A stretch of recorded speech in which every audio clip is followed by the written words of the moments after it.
Assalamualaikum warahmatullahi wabarakatuh, teman-teman. Nama saya Giovanni Leontine Permana, saya dari HK21B.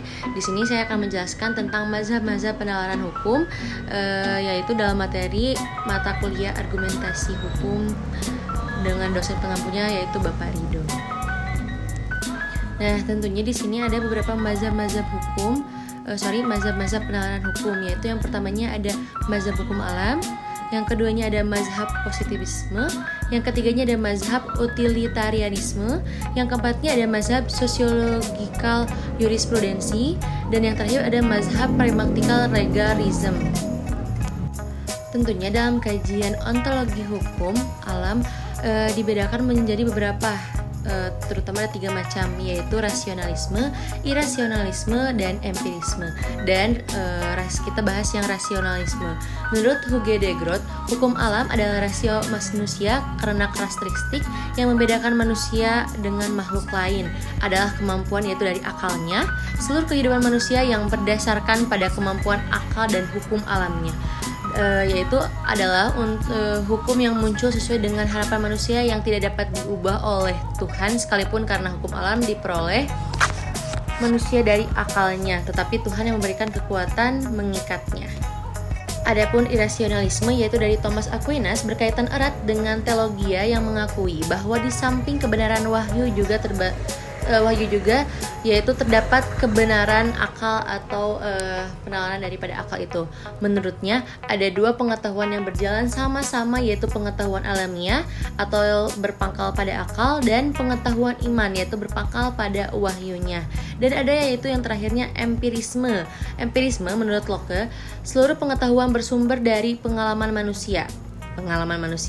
Locke berpendapat bahwa sebelum seorang manusia mengalami sesuatu, pikiran atau rasional manusia itu sebelum berfungsi atau masih kosong. Nah, jadi Locke ini menyatakan ada 2 macam, yaitu pengalaman manusia, yakni pengalaman ilmiah, atau external sensation, yaitu ada juga pengalaman batinia.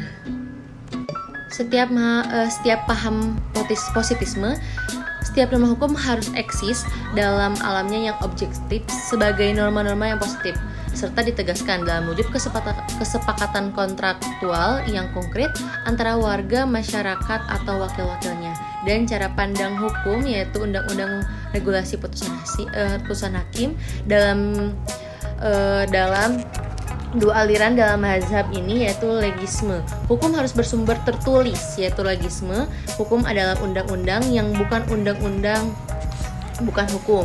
Nah, di sini juga yang keduanya alirannya, yaitu hukum tidak selamanya bersumber pada yang tertulis, kebiasaan, adat, alam untuk menopang yang tertulis. Dan ada juga manfaatnya, teman-teman. Manfaat positifisme hukum yaitu adanya kepastian hukum, adanya kekuatan hukum tetap, adanya bersifat universal dan positif, dan yang lainnya. Lanjut kepada mazhab utilitarianisme. Nah, paham utilitarianisme ini atau utilitas berasal dari bahasa Inggris yang dipelopori oleh Jeremy Bentham, yang mengatakan bahwa hukum bertujuan untuk membahagiakan sebagian besar masyarakatnya dalam sebuah masyarakat yang mungkin juga negara. Jadi baik buruknya atau adil tidaknya suatu hukum tergantung kepada apakah hukum itu memberikan kebahagiaan kepada manusia atau tidak. Nah, pemikiran ini menghendaki hukum itu hanya berada demi tujuan kebergunaannya bersama. Kalau hukum itu sudah bermanfaat bagi sebagian besar orang yang menerapkan hukum tersebut, maka hukum itu sudah memenuhi daripada tujuannya. Nah, menurut pemikiran utilitarian ini, tidak penting bagaimana proses dan segala macam hukum daripada hukum, karena yang terpenting adalah bagaimana hukum itu berguna bagi banyak orang. Selanjutnya ada mazhab sejarah.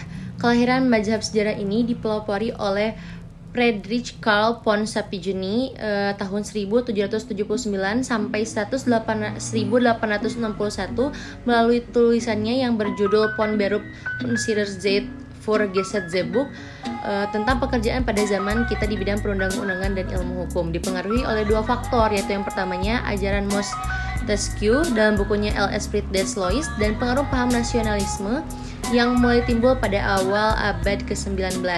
Kepercayaan dan semangat revolusi Prancis ini pemberontakannya kepada tradisi, kepercayaannya pada akal dan kekuasaan kehendak manusia atas keadaan zaman-zaman pada saat itu. Kelahiran mazhab atau sejarah merupakan reaksi tidak langsung dari aliran hukum alam dan aliran hukum positif itu tersebut. Nah, selanjutnya ada mazhab sociologically jurisprudensi. Aliran ini berkembang di negara Amerika. Pada intinya, aliran ini hendak mengatakan bahwa hukum yang baik adalah hukum yang sesuai dengan hukum yang hidupnya ada pada masyarakat. Kata sesuai diartikan sebagai hukum yang mencerminkan nilai-nilai yang hidup ada di masyarakat. Menurut aliran sociological jurisprudence ini, hukum yang baik haruslah hukum yang sesuai dengan kehidupan di masyarakat. Aliran ini memisahkan secara tegas antara hukum positif, the positive law, dengan hukum yang hidup, the living law. Hukum menjadi terbuka dengan nilai-nilai kemasyarakatan seperti kebiasaan, adat, moral terhadap apapun, yaitu maupun agama. Dan Jürgen Ehrlich sebagai proponya karya yaitu Fundamental Principle the Sociology of Law, hukum positif akan efektif jika selaras dengan hukum yang hidup dalam masyarakat dan kebudayaan, yaitu culture pattern. Terakhir yaitu ada mazhab pragmatik legal realism.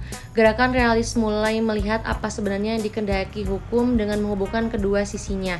Seperti fakta-fakta dalam kehidupan sosial, realism yang berkembang di Amerika Serikat ini menjelaskan bagaimana pengadilan membuat putusan. Mereka mengembangkan formula dalam memprediksi tingkah laku hakim, yaitu pada peradilan, sebagai suatu fakta atau kenyataan. Jadi yang namanya hukum itu bukan hanya yang tertulis pada undang-undang atau ketentuan dan perantara tertulis, namun lebih besarnya ditentukan oleh hakim di pengadilan yang pada umumnya didasarkan pada kenyataan di lapangannya. Nah, hakim ini punya otoritas tentunya untuk menentukan hukum ketika menjatuhkan putusan di pengadilan. Meskipun putusannya itu dalam beberapa hal tidak selalu sama dengan apa yang tertulis dalam undang-undang atau lainnya, sehubungan dengan itu moralitas hakim tentunya menentukan kualitas hukum yang merupakan hasil putusan pengadilan tersebut. Mungkin segitu saja yang bisa saya sampaikan. Mohon maaf bila ada kesalahan kata dalam pengucapan kata juga dan minimnya pengetahuan daripada mata kuliah ini. Wassalamualaikum warahmatullahi wabarakatuh.